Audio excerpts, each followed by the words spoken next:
猎物，却是没能杀人的韩放。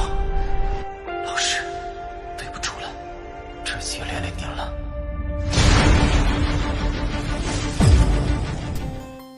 Hey, what's up guys? Selamat datang di Animasi Donghua Spoiler.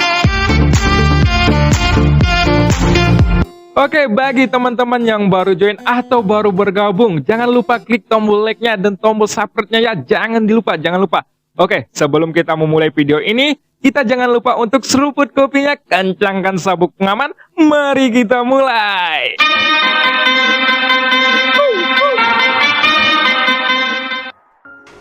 Pada episode sebelumnya diceritakan, Mingyu bertarung adu mulut dengan Raja Tianzang. Sampai di mana Mingyu tidak bisa ikut berpartisipasi di dalam pertempuran. Di sisi lain, para Raja Jiwa bertarung secara terpisah. Hal ini membuat mereka kesulitan. Namun, tepat pada saat ini, Xian pun bertarung melawan Hanmo, yang mana pada akhirnya Xian pun mengeluarkan 5 langkah berturut-turut dari tapak 7 dewanya.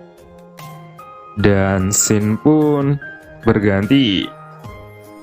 Lalu, tanpa armor dewa palsu, siapapun yang menghabiskan kekuatan keabadian terlebih dahulu, itu akan dikalahkan. Tapi, setelah sejauh ini, Xiaoyan pada akhirnya benar-benar bisa melihat bahwa Hanmo pasti masih mempunyai kartu kuat lainnya yang belum ia gunakan. Sekarang, sudah ada ribuan iblis bersayap di udara. Jadi, serangannya ini dapat dianggap sebagai kartu yang relatif kuat. Beberapa saat kemudian, langkah ke-6 Xian pun bertabrakan dengan serangan kuat itu. Tetapi, pertempuran antara keduanya tampaknya tidak mengejutkan dibandingkan dengan di sekitarnya. Bahkan, para senior labu dewa bermata 9 mengalami kesulitan ketika menghadapi Raja Jiwa lainnya. Dari sudut matanya, Xian terus menyaksikan para senior labu dewa itu terus bergerak untuk melakukan perlawanan terhadap para Raja Jiwa ini. Dan Xiaoyan pun berharap bahwa mereka dapat membantu dirinya yang sedang kesulitan. Namun, Xian masih belum tahu banyak tentang kekuatan dari masing-masing senior ini. Bahkan, lebih tepatnya, Xian sama sekali tidak mengerti dengan keberadaan mereka. Dan dia benar-benar tidak tahu latar belakang sebenarnya dari para senior ini. Tapi, hal yang paling membuatnya takjub terhadap mereka adalah bahwa tidak peduli musuh macam apa yang dihadapi Xiaoyan, para senior ini dapat menandingi setiap musuhnya selama mereka melakukan pergerakan. Tampaknya saat bertemu dengan yang kuat, kamu akan bertambah kuat. Dan saat bertemu dengan yang lemah, kamu akan menjadi sangat lemah. Kekuatanmu sangat mengagumkan, ucap si Necromancer. Di antara 7 senior yang muncul dari labu dewa bermata 9 ini, sang Necromancer adalah yang paling kuat sejak awal. Dan dia bisa langsung mengimbangi musuh. Setiap kali dia melepaskan kekuatannya, bahkan Raja Jiwa pun tidak terkecuali.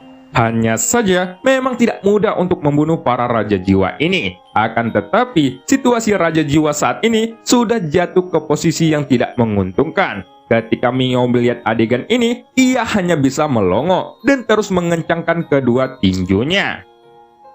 Bukannya aku sedang terburu-buru, tapi aku merasa menyedihkan ketika melihat para Raja Jiwa ini berada dalam keadaan yang cukup dirugikan. Gumam Mingyu sambil menyipitkan matanya. Dan saat ia memperhatikan para Raja Jiwa ini dan yang lainnya, dia sepertinya merasakan sesuatu yang aneh. Aku akhirnya menyadari, pantas saja para Raja Jiwa itu mampu dibuat kerepotan, sampai-sampai harus melakukan berbagai cara untuk bertarung. Ternyata mereka bukan berasal dari dunia sensi ini, gumam Mingyu kembali. Lantas, jika kata-katamu ini benar, apa yang akan kamu lakukan? Lagi pula, jika kamu melupakan tempat dari mana kamu dilahirkan, apakah kamu masih peduli dari mana orang lain itu berasal? Ucap Raja Tianzang. Pada saat ini, Raja Tianzang masih duduk di geladak kapal bersama dengan anggur merah cap orang tuanya. Penampilannya ini tetap terlihat santai dan selalu berpuas diri. Lalu, dari waktu ke waktu, ia akan mengambil beberapa kata untuk membuat kemarahan Mingyu semakin memuncak. Bahkan, dalam detik-detik terakhir ini, Raja Tianzang sebenarnya dapat mendengarkan denyut nadi yang berdenyut, dan itu selalu membuatnya ingin tertawa. Tapi, dia selalu berusaha untuk menahannya, agar tidak membuat Mingyo murka berlebihan. Sementara itu, kelompok senior Labu Dewa itu tampaknya tidak berambisi untuk menang dengan cepat, dan mereka juga tidak bergerak untuk membunuh salah satu Raja Jiwa. Jadi, selama waktu ini, pertempuran di antara mereka terus bolak-balik seperti tidak ada kemajuan dan tidak berniat untuk menang, sampai pada akhirnya menunjukkan jalan buntu. Namun, di sisi lain, semua Raja Jiwa itu sepertinya tidak terburu-buru. Mereka sepertinya sedang menunggu perintah dari sosok Mingyo ini dan berharap bahwa kemunculan Tianzun akan lebih cepat. Jelas, mereka mengatur semua ini melalui transmisi suaranya. Jadi, untuk sekarang, semuanya cukup diam saja. Tapi, Xiaoyan sendiri tidak berencana untuk memanfaatkan ingatan Guizhen lagi untuk mengetahui apa yang sebenarnya terjadi. Karena sekarang, Xiaoyan hanya memiliki satu pemikiran di dalam hatinya, yaitu membunuh dengan sekuat tenaga. Tapi memang, untuk membunuh Hanmo yang merupakan kaisar keabadian di langkah ke-8, jelas sangatlah sulit. Meskipun gelombang aura yang Hanmo sebarkan adalah yang paling lemah dari yang lainnya. Setelah pertempuran singkat ini, Xiaoyan sadar bahwa pasti ini akibat penilaiannya yang salah. Karena nyatanya, kekuatan Hanmo tidak selemah itu. Wah, pantas saja. Sudah lama sekali sejak aku melihat pasukan kuil langitmu melakukan kekacauan di mana-mana. Ternyata, kalian sudah mengabdikan diri untuk mundur dan berkultivasi dengan gila-gilaan. Lalu, setelah beberapa waktu yang cukup ini, kekuatan kalian meningkat drastis. Tetapi, tampaknya untuk kembali ke keadaan puncak kalian, itu masih sulit menggapainya. Ucap Raja Tianzang yang sambil memandangi Mingyo. Sementara itu, Mingyo tampaknya tidak ingin terus berkomunikasi dengan Raja Tianzang, yang kata-katanya itu selalu membuatnya kesal. Jadi, kali ini ia memilih untuk diam. Di sisi lain, benturan antara kekuatan Xiaoyan dan Hanmo saat ini menyebabkan suara yang sangat menyakitkan telinga, dan semua mata pun akhirnya tidak bisa mengalihkan pandangannya pada keduanya. Di dalam pertempuran, ketika melihat telapak kaki raksasa yang perlahan tercipta di udara, pupil mata Mingyo pun juga tiba-tiba menyusut. Jelas, memang sulit baginya untuk tidak terkejut dengan teknik bertarung yang familiar ini. Itu adalah tapak dewa kuno, salah satu keterampilan bertarung yang membuat sang dewa tertinggi pada zaman dahulu menjadi sangat terkenal. Gumam Mingyo yang akhirnya menyadari teknik Xiaoyan ini. Akan tetapi, meskipun 7 tapak dewa yang dimiliki Xiaoyan tidak ada bandingannya dengan kekuatan dari sang dewa tertinggi, bentuk dasarnya memang benar-benar sangat mirip. Anak ini sungguh luar biasa. Bahkan sejauh ini, aku tidak pernah mendengar desas-desus tentang keterampilan bertarung seperti itu. Bahkan, jika ada peniru yang menciptakan kembali, itu tidak akan sama seperti yang anak itu lakukan. Dan semuanya memiliki perbedaan mendasar, gumam Raja Tianzang di dalam hatinya. Pada saat ini, di udara, telapak kaki raksasa itu pun akhirnya bertabrakan dengan formasi iblis yang ukurannya sudah ribuan kaki. Terlihat bahwa kedua serangan tersebut memiliki kekuatan penghancuran yang mutlak. Orang-orang yang menyaksikannya ini hanya bisa menatapnya dengan penuh ketakutan.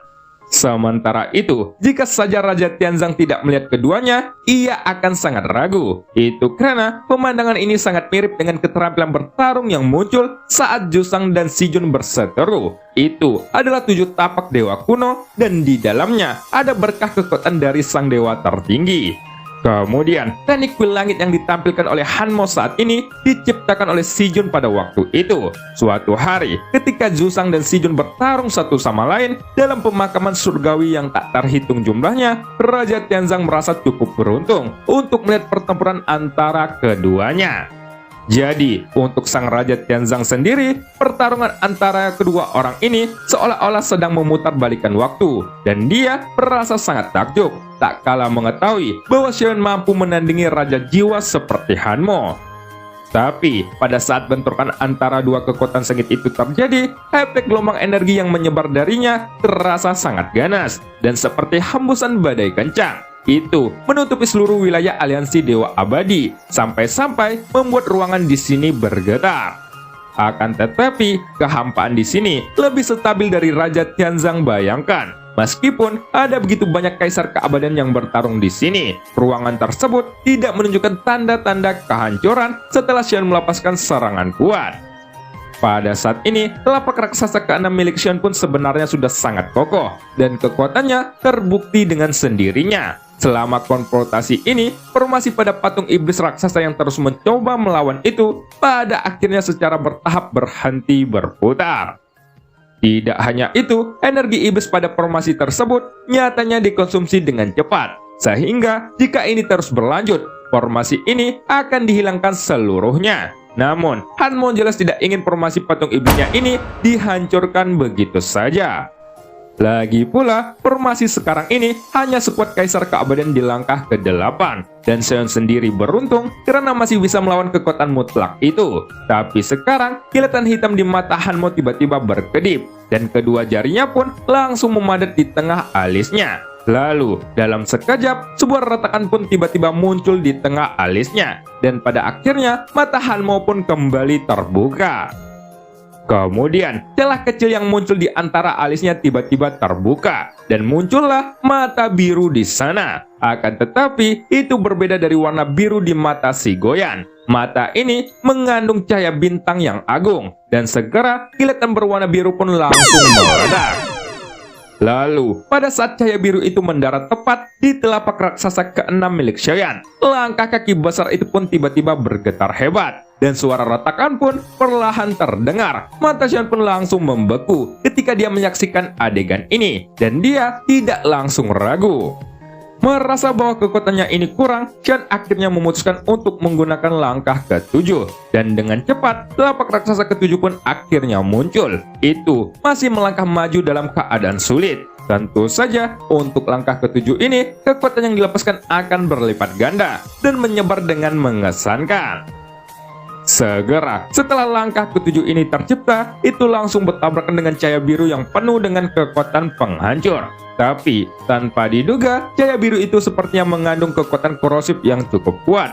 Dan di seluruh tapak ke-7 Xion, di bawah cahaya biru ini, jejak kakinya lagi-lagi terasa kurang memuaskan. Dan kekuatannya dengan cepat menurun drastis. Ketika melihat adegan tersebut, Xion pun merasa bingung mengapa itu bisa terjadi. Sehingga, bahkan Hanmo mampu membuat tapak ke-7-nya runtuh dengan sangat cepat. Jadi sekarang, Xion ragu bahwa dirinya masih mampu atau tidak untuk menghadapi Hanmo ini. Bahkan, sang Raja Tianzang tidak mengira bahwasannya Hanmo mampu menghancurkan 7 tapak dewa kuno milik Xion, dan terus menyebarkan cahaya biru dari dahinya. Hanmo juga tanpa henti membiarkan cahaya biru di antara alisnya itu menembus ke arah Xion. Pada saat ini, Xion merasa bahwa cahaya biru itu sangat misterius. Xion yang sudah lebih dulu bergerak untuk menghindarinya, tampaknya menjadi sia-sia. Itu karena cahaya biru itu ternyata menyebar dengan cepat, dan hampir tidak mungkin bagi Xion untuk menghindarinya. Untungnya, setelah beberapa saat melakukan pengejaran, cahaya tersebut pun akhirnya berangsur-angsur meredup, dan Xion pun dapat menghentikan pergerakannya, serta menghela napas lega. Akan tetapi, Xion segera menyadari bahwa ada yang tidak beres dengan semua ini, dan dia pun segera mengangkat telapak tangannya. Lalu, detik berikutnya, Xion yang terkejut bukan main karena sekarang ia melihat penampilan bintik-bintik biru yang menyebar di punggung tangannya, dan telapak tangannya seperti akar. Tidak hanya itu, bintik cahaya biru lainnya di atas juga menyebar dengan sangat cepat. Tapi, Xion tidak boleh panik. Setelah kembali tenang, Xion pun mulai menekan-neka apakah ini. Namun, ia masih belum menemukan jawabannya, bahkan setelah memikirkannya cukup lama. Aku menyerah. Apakah ini racun? Ucap Xion yang mulai putus asa. Tetapi, jika tebakannya ini benar, untuk membuktikannya, jantung api di dagunya langsung menyebar dengan cepat. Jantung api adalah penangkal dari racun. Pada dasarnya, itu akan melenyapkan racun apapun. Hanya saja, pada saat cahaya biru yang menyebar di kulitnya dihempaskan oleh jantung api, hal yang tidak diinginkan pun terjadi. Itu bukannya menghilang, malahan itu semakin menyebar dengan cepat. dan tampaknya tidak memiliki efek apapun pada jantung api ini. Kemudian, di bawah penyebaran cahaya biru ini, seluruh tubuh Xion pun berangsur-angsur menjadi transparan. Sosoknya seperti mengandung cahaya bintang yang agung. Sementara itu, ketika melihat adegan ini, Mingyo pun senantiasa menyaksikan pertempuran tersebut. Akhirnya tersenyum senang, karena akhirnya dia dapat mengetahui dan menangkap kelemahan Xion. Seperti yang sudah aku katakan sebelumnya, meskipun dia adalah reinkarnasi dari sang dewa tertinggi, aku tidak peduli apapun. Dia benar-benar tidak memiliki kesempatan untuk tumbuh lebih hebat lagi dan menjadi sosok yang mengerikan seperti dahulu, ucap Mingyo dengan bangga. Pada saat ini, cahaya biru dengan cepat menyebar ke seluruh tubuh Xion. Dan setelah beberapa waktu, kulit serta dagingnya menjadi tampak transparan di bawah cahaya biru. Selain itu, cahaya biru ini belum berhenti menyebar, dan itu sudah seperti menggerogoti setiap bagian tubuh Xion. Namun, dalam hal ini, Chen tidak bisa merasakan sakit apapun. Bukan hanya dia tidak bisa merasakan sakit di tubuhnya, tetapi Chen juga tidak bisa merasakan adanya bahaya kematian. Tapi, ketika cahaya biru pada tubuhnya ini benar-benar sudah menyebar sepenuhnya, Xion pun menarik lengan bajunya. Dan dia terkejut karena lengannya menjadi transparan semuanya, seperti kaca yang bersinar dengan cahaya biru. Detik berikutnya, Xion pun mencoba untuk menyentuh lengan transparannya menggunakan tangan yang lain. Tetapi, ternyata dia mendapati bahwa seluruh tubuhnya tiba-tiba menjadi kaku seperti patung, meskipun tubuhnya tidak merasakan krisis kematian saat ini. Apa yang terjadi sekarang membuat pupil mata Xion menjadi menyusut tajam. Lalu, cahaya biru itu juga telah menyebar ke seluruh tubuhnya sampai ke lehernya seperti racun. Ini hanya kepala Xion yang belum diserang oleh cahaya biru tersebut. Kecepatan penyebaran dari cahaya biru ini sangatlah cepat, dan Mingyo yang berada di sisi lain pun menunjukkan senyum percaya diri. Tapi, tidak hanya dia, Hanmo juga sebenarnya sudah memasang ekspresi menghina saat ia menatap Xion. Hei, Tianzang, apa yang sedang kamu lakukan sedari tadi? Apa kau gila? Ayahku berada dalam bahaya saat ini. Kenapa kamu diam saja? Dasar orang yang tidak berguna. Jika kamu tidak berniat untuk bergerak, lebih baik kamu pergi, ucap Yueli yang tiba-tiba terdengar. Detik berikutnya, Raja Tianzang pun tiba-tiba mencengkram labu anggur di tangannya untuk sementara waktu. Ini karena nada suara tersebut benar-benar berbeda dari panggilan Yueli sebelumnya. Dan selama ini, Yueli tidak pernah menyebut namanya. Setelah cukup lama duduk di geladah batara kapak hantu, sosok Raja Tianzang pun tiba-tiba menghilang entah kemana. Akan tetapi, sang Raja Tianzang ini ternyata tidak membantu Xion untuk langkah pertamanya, melainkan memilih untuk menerjang Mingyo. Mingyo pun tiba-tiba bergetar hebat. Tapi sebelum dia bisa bereaksi, dia mendengar sebuah hembusan angin kencang, dan tombak panjang pun sudah menembus perutnya. Adapun kapan dan dari mana tombak itu berasal, Mingyo sepertinya tidak tahu.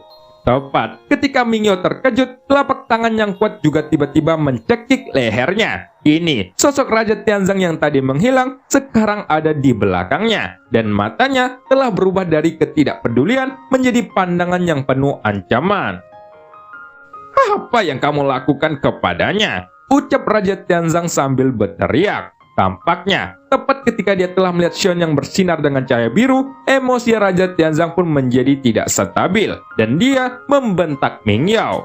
Meskipun dia tidak memiliki persiapan, cahaya biru yang muncul itu tidak terduga oleh Raja Tianzang. Ini karena itu adalah metode yang belum pernah dia lihat sebelumnya. Jadi, wajar sang Raja Tianzang menjadi begitu marah. Sepertinya, pada saat ini, Raja Tianzang menganggap bahwa cahaya biru yang muncul di tubuh Xion ini adalah racun yang mematikan, dan dia pun segera menggertak Mingyo untuk meminta penawarnya. Akan tetapi, Mingyo sudah ditusuk oleh sebuah tombak panjang, dan tenggorokannya sudah dicengkram dengan sangat kuat. Namun, dia masih terlihat santai. Mingyo tidak peduli meskipun lehernya retak. Tianzang, apa kamu tidak tahu? Jika memang kamu bisa merasakannya, bahwa kekuatan itu tidak mengandung racun, tentunya kamu juga bisa mengerti bahwa ini adalah racun yang tidak ada obatnya, ucap Mingyo sambil menyeringai. Pada saat ini, Mingyo bahkan tidak berusaha untuk memberi perlawanan berlebihan. Dia hanya menatap sang Raja Tianzang dengan pandangan meremehkan dan tidak pernah melepaskan senyumannya. Aku hanya ingin memberi nasihat kepadamu, tapi jika kamu tidak memperdulikannya, aku tidak bertanggung jawab. Lindungi gadis kecil itu. Jika tidak, anak itu akan berakhir sama dengan si bocah reinkarnasi, ucap Mingyo dengan perlahan. Namun, begitu dia selesai berbicara, cahaya pembunuh pun tiba-tiba melintas di mata Raja Tianzang. Segera, dia meraih tombak yang telah menembus perut Mingyo dan menarik tombaknya keluar dari perut itu. Lalu, detik berikutnya, dengan memutar pergelangan tangannya, tombak itu pun kembali menusuk ke dalam perutnya. Tidak hanya sekali, tombak di tangan Raja Tianzang ini menusuk perut Mingyo secara terus-menerus. Akan tetapi, wajah Mingyo ternyata masih acuh tak acuh. Kesal karena selalu diremehkan, 5 jari Raja Tianzang pun tiba-tiba menggerakkan kekuatan, dan dia langsung memutar leher Mingyo. Tentu saja, sekarang bukan waktunya untuk berurusan dengan Mingyo. Ini karena dibandingkan dengan hidup dan mati Xion saat ini, Mingyo jelas tidak relevan. Maka dari itu, Raja Tianzang sesegera mungkin membunuh Mingyo. Setelah membuatnya babak belur, Raja Tianzang pun mengambil beberapa langkah dan datang ke sisi Xiaoyan. Lalu, dia segera meraih Xiaoyan yang sudah diselimuti oleh cahaya biru, dan dia ingin membawanya pergi. Pada saat ini, cahaya biru itu sudah hampir menyebar ke kepala Xiaoyan, dan hal ini membuat seluruh tubuh Xiaoyan tidak bisa bergerak sedikit pun. Bahkan, untuk mengangkat satu jarinya saja, Xiaoyan tidak bisa. Sementara itu, ketika Raja Tianzang memandangi cahaya biru di tubuh Xiaoyan, dia sedikit mengerutkan dahinya. Telapak tangannya sudah menyentuh pada tubuh Xiaoyan, tapi kini dia sudah tidak bisa lagi merasakan daging serta darah di tubuh Xiaoyan, dan ada perasaan yang sulit dimengerti. Apa-apaan ini? Apakah ini benar-benar bukan racun? Ucap Raja Tianzang sambil menggelengkan kepalanya. Dia tidak tahu cahaya biru apa yang muncul di tubuh Xiaoyan ini. Jadi, meskipun dia ingin membantunya untuk menghilangkan racun atau apakah itu, ini tidak bisa mungkin terjadi. Bajingan, kekuatan macam apa ini? Semuanya, kita akan bersiap untuk mundur. Keadaannya menjadi kacau. Lebih baik kita memulihkan diri terlebih dahulu, ucap Raja Tianzang menggunakan kekuatan jiwanya. Sekarang, cahaya biru di tubuh Xiaoyan telah menyebar ke separuh wajahnya, dan itu terlihat memprihatinkan. Lalu, pada saat yang sama, kesadaran Xiaoyan juga berangsur-angsur menjadi kabur. Tetapi, kesadaran itu tidak menghilang sepenuhnya. Sebaliknya, Xiaoyan masih bisa mengenali dirinya sendiri dengan jelas. Namun, apa yang terjadi saat ini membuat Xiaoyan tidak dapat menggerakkan tubuhnya, dan dia bahkan tidak bisa lagi mempengaruhi situasi pertempuran seperti sebelumnya. Maka, wajar saja bahkan sang Raja Tianzang memutuskan untuk mundur. Tidak hanya itu, seluruh tubuh Xiaoyan juga menjadi sangat kaku, seolah-olah dia telah berubah menjadi sosok kaca berwarna biru. Bahkan kini, Xiaoyan tidak bisa lagi mendeteksi vitalitas apapun di tubuhnya. Ketika melihat pemandangan ini, semua pasukan Binghua yang ada di sisi lain pun segera berkumpul menuju Xiaoyan. Di antara orang-orang ini, mata indah Yueli juga semakin menyusut, dan terlihat bahwa kebencian di matanya menjadi sangat kuat. Menghadapi Jian Shuang, Yueli melambaikan sabit kematiannya dengan ganas, dan cahaya hitam pun tiba-tiba muncul, lalu melesat menuju sosok Jian Shuang. Di bawah cahaya hitam yang terus dilepaskan ini, Yueli ternyata tidak memilih untuk selalu terlibat dengan Jian Shuang. Akan tetapi, ia berusaha untuk berbalik dan bergerak menuju Xiaoyan. Hei, orang tua konyol, apa yang sedang terjadi pada ayahku? Apakah dia terkena racun? Ucap Yueli sambil memandang Xiaoyan yang sepertinya sudah kehilangan vitalitasnya, dan terlihat bahwa wajahnya penuh dengan kecemasan. Bukan hanya cahaya biru tersebut agak aneh, tetapi pihak Kuil Langit juga belum pernah menggunakan metode ini sebelumnya. Mungkin mereka sengaja menyiapkan kekuatan ini khusus untuk menghabisi Xiaoyan. Sepertinya mereka sudah merencanakan semua yang terjadi sekarang ini. Lalu, di antara Raja Jiwa ini, Mingyo adalah orang yang paling bijaksana untuk memiliki keterampilan bertarung semacam itu.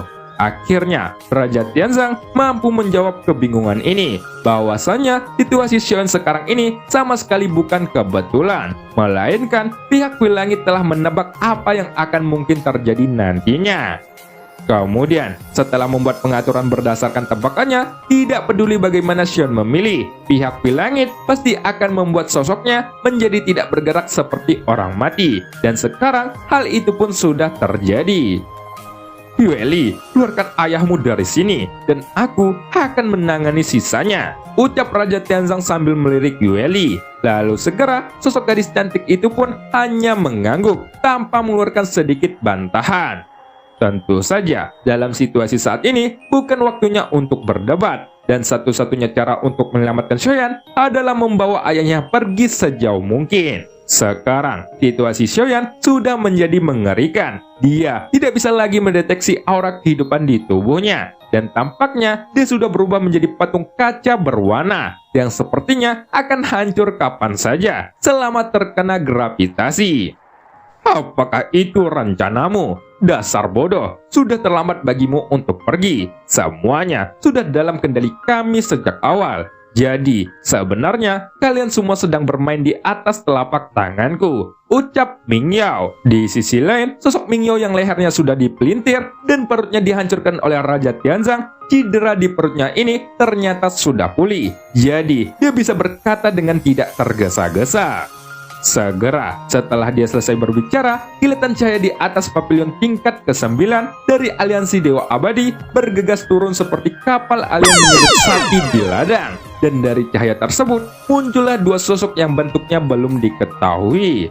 Sementara itu, ketika melihat dua sosok muncul di bawah sinar, Raja Tianzang pun segera merasakan ada yang tidak beres di sana. Meskipun ada dua raja yang jatuh ke dunia bawah, keduanya menjadi sangat sibuk. Tetapi jumlah raja jiwa di Kuil Langit itu akan selalu tetap 10.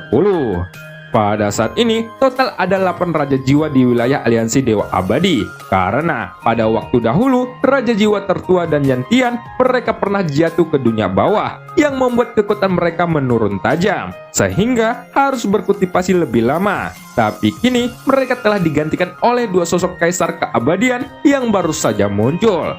Namun, jelas salah satu yang baru saja hadir ini adalah Tianzeng, dan yang lainnya bahkan belum pernah dilihat oleh Raja Tianzang. Mungkin itu adalah raja jiwa yang baru saja dipromosikan. Dan cerita pun berakhir. Sampai jumpa di episode selanjutnya. Ada Pak Anton sedang cabut bulu. Sebelum nonton, Roma kelapa dulu.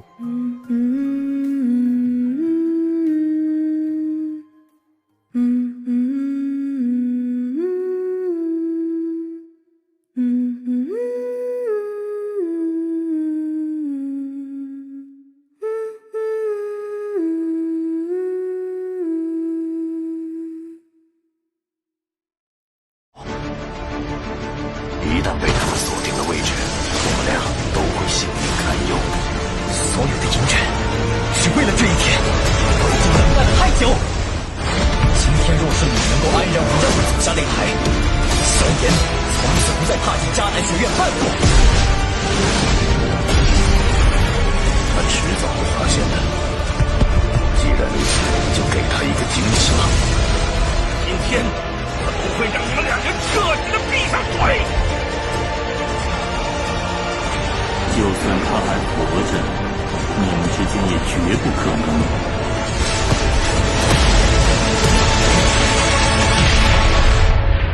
加玛帝国云岚宗，萧炎回来了。